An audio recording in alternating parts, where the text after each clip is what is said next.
नमस्ते। आप सभी को होली के पर्व की शुभकामनाएं।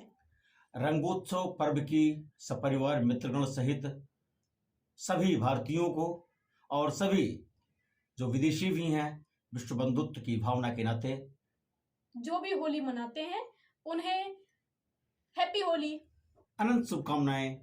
एक लंबे अंतराल के बाद आज अपने दर्शकों से हम लोग मिल रहे हैं बिल्कुल। और इसके पीछे कुछ परिस्थितियां थी, हम लोग नहीं मिल पाए, परंतु अब ऐसा लगता है कि इस होली के पर्व ने हमको एक नए रंग में रंगा हुआ है। जिस लक्ष्य की प्राप्ति अपने को करनी है, हम सब मिलकर यहाँ संदेश लेकर कर सकते हैं। बिल्कुल। तो आते हैं, आज का जो विषय है अपना होली का। बात होली की है, लेकिन होली के साथ और भी विषय हैं। हम लोगों का ये मानना है कि असुर हमेशा से ही विकृत रहे हैं, उनकी जो मानसिकता है वो भी विकृत ही रही है, जिनका स्वयं परब्रह्म परमात्मा ने नाश कर दिया है। एक नए ढंग से, नए कलेवर में हम होली मना सकते हैं। और आज जब हम कानून की बात करते हैं, दिव्यांगजनों की बात करते हैं, तो उस परिप्रेक्ष्य में भी हम होली की चर्चा करेंगे। पुराणों में वर्णित है, विष्णु पुराण में भी वर्णित है, और जब कहीं कथा भागवत होती है तो उसमें वैसे भी चर्चा आती है कि होलिका दहन क्यों किया जाता है। कहते हैं ना कि एक हिरण्यकश्यप थे, उनकी बहन होलिका थी, और चूंकि प्रहलाद विष्णु को परम ब्रह्म परमेश्वर मान रहे थे, जो वास्तविकता थी वो उसी को स्वीकार रहे थे। जैसे कि भगवान विष्णु परब्रह्म है, इसमें कोई संकोच नहीं है, लेकिन क्योंकि हिरण्यकश्यप की मानसिकता विकृत थी, वो अपने आप को ही भगवान मान रहा था, स्वयं वो। ये ही एक तरह की मेंटल इलनेस को दर्शाता है। बिल्कुल सही कहा आपने। और जब हम बात करते हैं आयुर्वेद की, तो आयुर्वेद में भी मानसिक विकार, चित्त विकार की कायदे से विवेचना की गई है। उसका इलाज भी हो सकता है, उसका उपचार भी हो सकता है, ऐसी व्यवस्था की गई है। वेदों में भी ऐसी व्यवस्था आई है। और चरक को ले लें, सुश्रुत को ले लें, तो सब लोगों ने इसकी चिकित्सा भी की है। आज भी आप देखते होंगे अस्पतालों में मानसिक रोग विशेषज्ञ होते हैं। कुछ लोग अपने निजी चिकित्सालय चला रहे हैं। और अभी जब ये दिव्यांगजन अधिकार कानून 2016 आया है, तो उसमें तो बिल्कुल स्पष्ट ही कर दिया गया है कि ऐसे लोग दिव्यांग होते हैं। असुर या सुर जो बात आती है, ये विचारों की देन होती है। तो जो दिव्यांगजन अधिकार कानून आया है, इसके पहले आपने देखा होगा 1995 कानून था दिव्यांगजन के लिए, उसमें भी इस तरह से व्यवस्था थी। मेंटल हेल्थ एक्ट था, उसमें भी इस तरह से व्यवस्था थी। लेकिन जो कैटेगरी बताई गई 21 तरह की, उसमें से एक मेंटल इलनेस है। और मेंटल इलनेस की परिभाषा को जब हम बात करते हैं, तो mental illness means a substantial disorder of thinking, mood, फिर परसेप्शन, ओरिएंटेशन और memory that grossly impairs the judgment, behavior, capacity to recognize reality, or ability to meet out demands of the life. इसके आगे परिभाषा और भी लंबी है, उसकी चर्चा हम नहीं करेंगे। आज चूंकि होलिका का विषय है, इसलिए हम वहीं तक सीमित रहेंगे। शुभ्रा जी, आपने भी देखा होगा, पढ़ा होगा कि कहते हैं ना कि जब तंग आ गए हिरण्यकश्यप, तो अपनी बहन को बुलाया। इसके पहले तो हाथी, घोड़े, मतलब जो जो हो सकते थे, पहाड़ से फेंकना, सारा क्रियाकर्म किया उन्होंने, लेकिन प्रहलाद पर कोई असर नहीं पड़ा। लेकिन अंत में उनकी बहन आई और उसने कहा, नहीं, मुझे तो ये शाल वरदान में मिला है, मैं इसको ओढ़ के बैठ सकूं तो आग भी हमको जला नहीं सकती। हिरण्यकश्यप को भी समझ में आया ये तो अच्छा तरीका है। बिल्कुल। और यही वो स्थान था जो अभी हमने परिभाषा बताई, कैपेसिटी टू रिकॉग्नाइज रियलिटी और ability to meet out ordinary demands of the life. ये जो पोर्शन है वो यहां साफ साफ दिखाई देता है, यानी capacity to recognize reality. Ayodhya में एक 84 कोसी परिक्रमा होती है, तो कुछ संत महात्मा ऐसे होते हैं, नागा साधु जिनको कहते हैं, वो गर्मी भयंकर पड़ रही होती है, प्रचंड गर्मी पड़ रही होती है, उसके बावजूद अपने आसपास एक आग का घेरा बना लेते हैं, कंडी का और कुछ का, और उसके बीच में बैठ जाते हैं वो। बिल्कुल। अब आप सोचिए, ऐसा समय जबकि एक दूसरे इंसान को पसीना आ रहा है हाँ। और उस टाइम पर वो आग अपने आसपास जलाकर बैठे हुए हैं। निश्चित रूप से कुछ तो ऐसा है कि उस आग से उनको शीतलता मिल रही होगी, बिल्कुल। या यूं कह सकते हैं कि अपनी बॉडी को उन्होंने इस तरह से कर लिया है कि उनको और गर्मी की जरूरत पड़ रही है।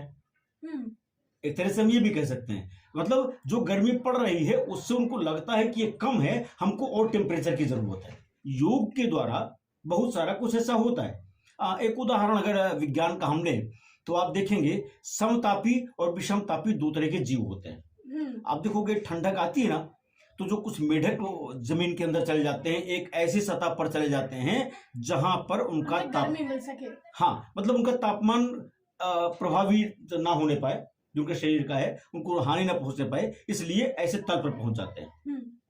जब गर्मी आती है तो आप देखते होंगे कि ये जीव जंतु कुछ ऐसे होते हैं, उबाल करके पृथ्वी से बाहर आ जाते हैं और विचरण करने लगते हैं खुले मैदान में। हाँ, बिल्कुल। ठंडक की तलाश करते हैं।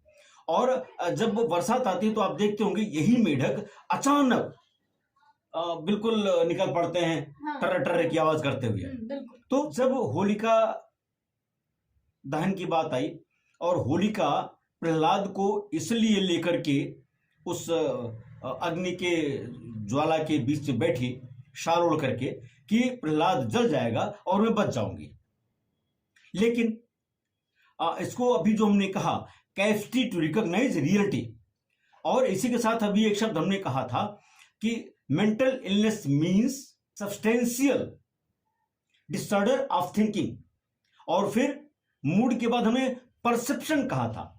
परसेप्शन मींस कि नहीं, पूर्वाग्रहों से हम ग्रसित हैं, पूर्वाग्रह से हम मान के बैठे हैं कि नहीं आग हमको जला नहीं सकती है, ऐसा उसके मन में था। बिल्कुल। जबकि वास्तविकता के विपरीत था। अग्नि का तो काम ही है दहन करना। हाँ। उसका तो काम ही है जलाना। जैसे अभी आप देखिए जब आग लगती है, किसी व्यक्ति की शरीर को आग ने पकड़ लिया है, कपड़े को पकड़ लिया है, तो कंबल उड़ा दीजिए उसको। बिल्कुल ऐसा करते हैं। तो उससे होता क्या है कि वो आग बुझ जाती है, ऐसी मान्यता और ऐसा होता भी है, क्योंकि जो हवा का फ्लो होता है, हाँ, वो रुक जाता है उतनी देर के लिए और आग बुझ जाती है अपने आप। लेकिन वहां तो जो उसको शाल उसने लिया हुआ था, वो शाल निश्चित रूप से, शाल का मतलब ये ऊनी होना। हाँ। तो शाल ऐसा नहीं है कि वो बिल्कुल अपने में इस ढंग से वो जलेगा ही नहीं, एक सीमा है उसकी। बिल्कुल। अब जब आप शॉल को ओढ़ करके आग में खड़े हो जाओगे तो एक टाइम ऐसा भी तो आएगा जब वो शॉल खुद जलने लगेगी। बिल्कुल, या तो टेम्परेचर और योग शक्ति, आध्यात्मिक शक्ति आप में इतनी हो कि जैसा मैंने अभी 84 कोसी परिक्रमा में जो होती है, नागा साधु संत होते हैं, वो जो अपनी क्रिया करते हैं, उस लेवल की आपकी सोच हो, उस तक आपकी पहुंच हो। बिल्कुल। और कई बार ये देखा गया है कि जो हिमालय में साधु संत रहते हैं वो बिल्कुल नॉर्मल रहते हैं। हम लोग को तो वहां पर पता नहीं कितने कपड़े पहनने की जरूरत पड़े, लेकिन वो लोग वहां पे खेलते हैं। बिल्कुल बिल्कुल। और इसीलिए जो हम कह रहे हैं सब्सटेंशियल डिसऑर्डर ऑफ थिंकिंग, जैसे आप देखें कुछ लोग ऐसे होते हैं, कुछ नाम हमारे सामने हैं, लेकिन हम जानते हैं हमें उनका नाम ले ही नहीं लेना चाहिए। उनका साफ साफ कहना होता है वो चेयरमैन है, हमको मरवा डालेगा, लगातार मुख्यमंत्री हमको मरवाने की कोशिश कर रहे हैं, प्रधानमंत्री हमको मरवाने की कोशिश कर रहे हैं, या ये हमारे सामने ये खड़ा हुआ है हमको मार डालेगा अभी। या एक अच्छा उदाहरण हम ले लें, जब राम और खरदूषण का युद्ध हो रहा था। हाँ बिल्कुल, उस टाइम पर जो राम जी ने मोहिनी अस्त्र चलाया था, हाँ, उसकी वजह से उन्हें बार बार भ्रम हो रहा था उनके ही सैनिकों को कि वो राम जी हैं और हमें मारने वाले हैं, और उसके चक्कर में उन्होंने अपने ही सैनिकों को मार डाला। और जबकि सही बात ये थी कि वह जो वास्तविकता थी, रिकॉग्नाइज्ड रियलिटी, राम तो एक ही थे वहां पे। अपने कई रूप बनाए होंगे, मैं उसकी बात नहीं कर सकता क्योंकि वो आध्यात्मिक विषय है, मैं वहां पे नहीं जाऊंगा। लेकिन जो यहाँ पर विषय है, खरदूषण के मना मस्तिष्क में वो जिधर ही देखते थे राम ही राम नजर आते थे। जैसे कंस भी सोते उड़ते कृष्ण को देखता था, सपने में भी उड़ता था। तो रिकॉग्नाइज्ड रियलिटी, ये उनपे डिफिशियंसी थी, और इस कारण इसको हम कह सकते हैं कि ये मानसिक रोग से पीड़ित थी होलिका। और आज जब हम होलिका दहन करते हैं प्रतीकात्मक रूप से, तो इसका तात्पर्य यही इतना मात्र है। हालांकि कुछ लोगों को ऐसा लग सकता है कि हम गलत बोल रहे हैं, हम अपने विचार थोप नहीं रहे हैं, उनकी अपनी विचारधारा अलग है, हम ये अधिकार नहीं रखते किसी पर हम विचार थोपें। लेकिन ये मेरी अपने विचार की बात है कि जब कोई वास्तविकता को नहीं पहचानता, अक्षम हो जाता है और लगता है कि ऐसे कुछ काम कर रहा है जिससे उसको ही हानि होने वाली है। लेकिन मैंने अभी बताया सब्सटेंशियल डिसऑर्डर ऑफ थिंकिंग, और जो मैंने अभी बताया कि वो जजमेंट जो निर्णय करने जा रहा है वो इंपियर हो रहा है, सही निर्णय नहीं हो रहा है, चाहते हुए भी नहीं कर सकता। तो ऐसी दशा में जो स्थिति बनती है, कह सकते हैं कि होलिका की स्थिति ऐसी ही थी। ये चीज जो कंस के अंदर थी कि कृष्ण जी को बार बार देखना, ये वासुदेव जी के भी अंदर थी, देवकी जी के अंदर भी थी, लेकिन इसका मतलब ये नहीं है कि वो इल्यूजन के शिकार थे। बिल्कुल, वो एक उनकी सकल्पना थी और सकारात्मक भाव उनके अंदर था, एक भक्ति भाव जिसको कहते हैं वो भी था। बिल्कुल। लेकिन अति ही सर्वत्र वर्जयेत, भगवान राम ने भी इसको कहा है, कृष्ण ने भी कहा है इसको। बिल्कुल। तो अति का तात्पर्य क्या है? अति का तात्पर्य नकारात्मक भाव को लेकर है। हम तो यही इतना कहेंगे, होली का जो पर्व है, होली के जो भाव हैं, उसको नकारात्मक रूप में नहीं लेकर बल्कि प्रतीकात्मक रूप से लेते हुए हमें समाज में सौहार्दपूर्ण वातावरण, सबके साथ समान व्यवहार, कोई ऊंची नीच नहीं, कहीं अस्पृश्यता नहीं, कोई छोटा नहीं, कोई बड़ा नहीं, सभी समान हैं। और यही भारतीय संविधान भी कहता है, यही हमारी आध्यात्मिक प्रवृत्ति है वो भी कहती है, हमारे वेद पुराण भी यही कहते हैं। इसलिए आइए मिलकर के हम सभी एक लक्ष्य की ओर चलें, समान विचार के साथ चलें और एक नहीं बल्कि 11 के रूप में होकर के चलें। मानसिक विकृति को त्याग करते हुए, चाहे एटीट्यूड के हों या अन्य तरह के हों, मिलजुल करके देश को, समाज को आगे बढ़ाने के लिए एक लक्ष्य की प्राप्ति करें और भारत माता को परम वैभव तक पहुंचाएं। चलते चलते फिर से होली की एक बार पुनः अनंत शुभकामनाएं। बहुत बहुत धन्यवाद। वंदे मातरम। जय हिंद। जय हिंद।